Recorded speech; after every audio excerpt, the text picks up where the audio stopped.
friends! I'm back from vacation and I hope you guys have been having a good Christmas and New Year's. It has been a hard year and I cannot be the only one. So I wanted to kind of talk about what I've learned this year, and definitely the biggest thing has been learning how to put myself first.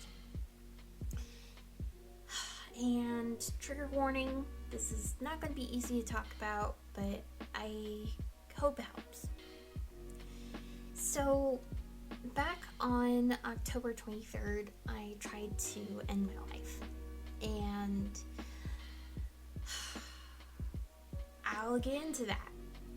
I was put into a mental hospital for, I want to say, about a week. My mental health has been very bad this year because I've always had a really bad habit of putting other people's needs before my own, and I let it get out of hand because I gaslighted myself into thinking that I was okay and I was doing all these wonderful things for people. And I get so angry when I would go through like what I was going through. I set impossible standards for myself before all of this happened. Growing up, I had a very codependent mom. She had a lot of mental health issues herself, and instead of me focusing on my childhood and being a kid, it was more about me being her emotional support, her counselor, and her mom. And it was really hard growing up because I had no time to figure out who I was and what I wanted. It was always about her and about my family, about my friends, and that kind of carried on into adulthood, and my resentment towards myself got worse and worse.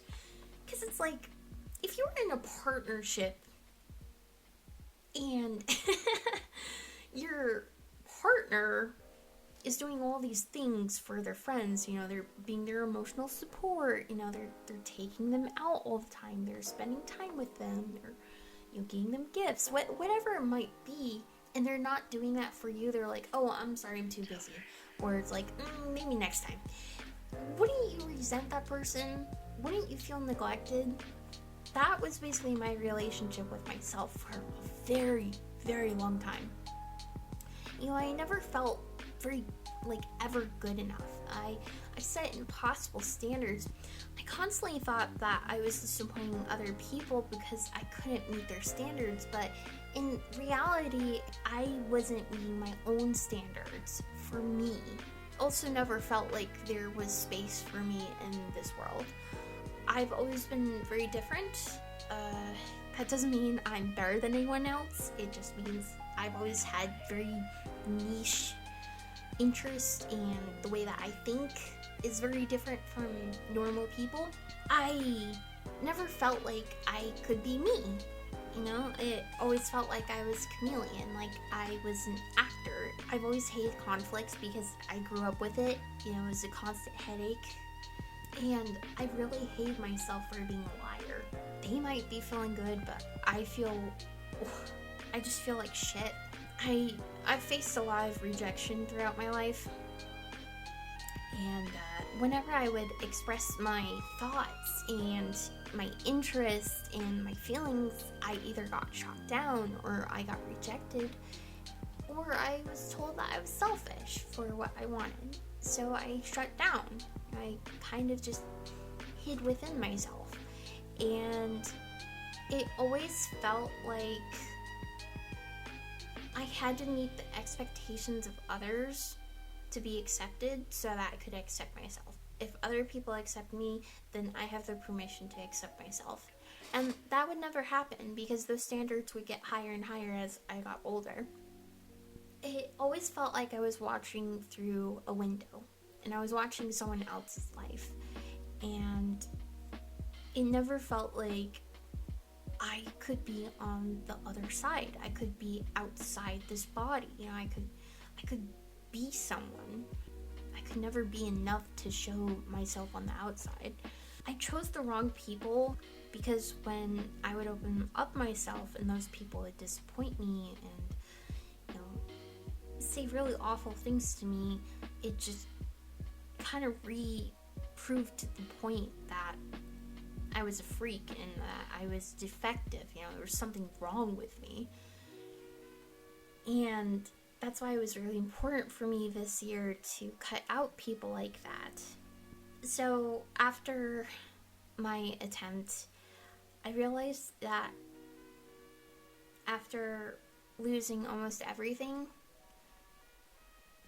I realized that an old part of me needed to die. I didn't need to die. I just needed to change. I was convinced that there was no space for me in the world. There's no room for me, for someone like me. It made my life feel very meaningless because no one cared about what I cared about. It made me feel like no one cared about me. I never felt seen. I never felt heard. I was so used to being in the moment and trying to survive drama that slowly but surely my bubble got smaller and smaller. I couldn't see the future, and my vision for life became almost impossible, to a point that I started feeling trapped and suffocated, and suffocated with myself, hating myself, and I just couldn't get away from it. So I tried to escape. When you betray yourself, you're telling yourself that you don't honor your beliefs, you don't honor your values. And that's what happened to me.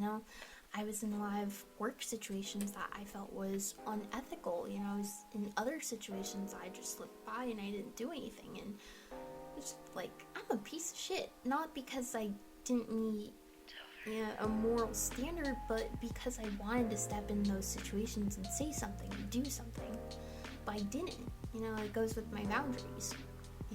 People would make me feel very uncomfortable, and I would just kind of shrink, or people wanted tons of things from me that I just was not in the position to give, and I did, and it was very overwhelming. But not being seen and not being heard, not being experienced was the most painful, because I felt completely isolated. What I learned when I started reconnecting with myself, I learned that when there's no space for someone like you, you have to make space for yourself.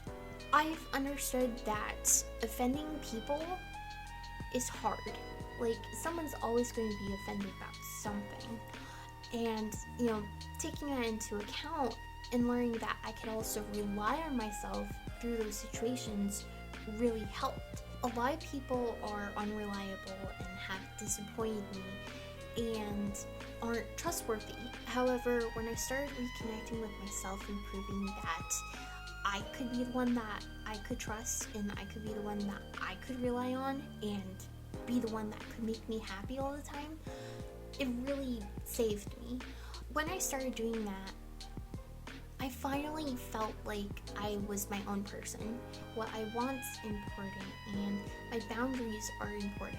But also, it shows me that, if I want something, I can go rely on myself and I can go and get those things. I don't have to depend on other people. It's okay to ask for help from other people, but it's even better to know that you can do it yourself. And feeling safe on the inside, because when things get hard, you'll get through it. You can lean on your own shoulder. And that's a really great feeling, because when I was feeling suffocated and I was feeling trapped, I was constantly scared of the future.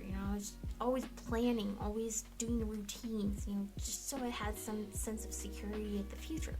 But now it's like, I feel like I can do anything, and I feel like there's so many different possibilities for me because I have no obstacles.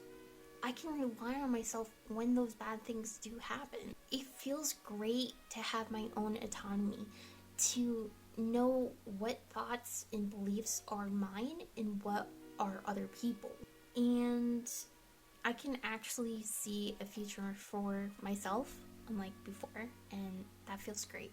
That feels really, really great. And it's interesting because I've gotten to know myself. I get to know her. I get to learn about Daisy and learn about, what makes her scared, what makes her tick, what her needs are, like, why does she like this thing, It's really quite beautiful. And I don't have to chase other people anymore. If someone sticks by me, then they stick by me. When you're able to be the embodiment of your values, you can have hope for the world. Because even if other people are pieces of shit and you've lost your value in humanity, it's important to know that you can be the change and that you can be the person that you want to be and to set the standard. That's something I've learned, being a people pleaser, is that I tried to fix other people's problems and I tried to save people when they didn't want to be saved. And I realized that by taking care of myself and setting the example, other people would do what I do. So let's say me working out like 3 or 4 times a week. Other people, like my friends and my family, would start working out too. It's like people like examples. Because when you inspire people, you're not controlling them, People want what you have. And there's a lot of benefits from becoming yourself.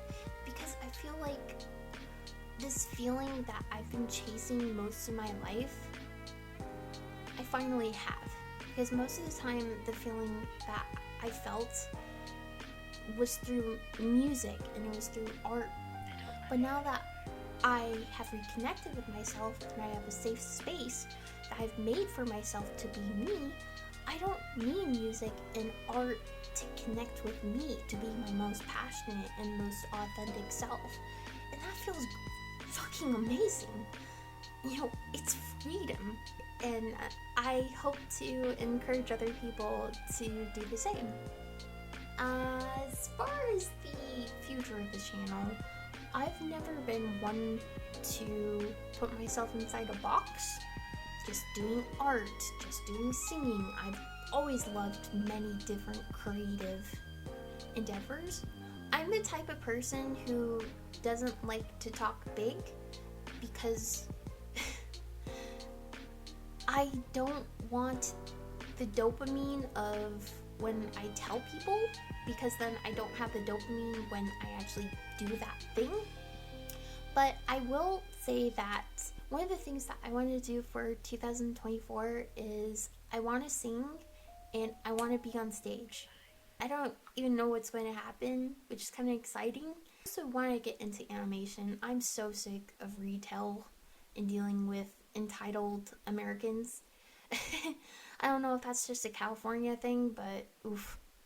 I already have a lot of ideas I already have planned.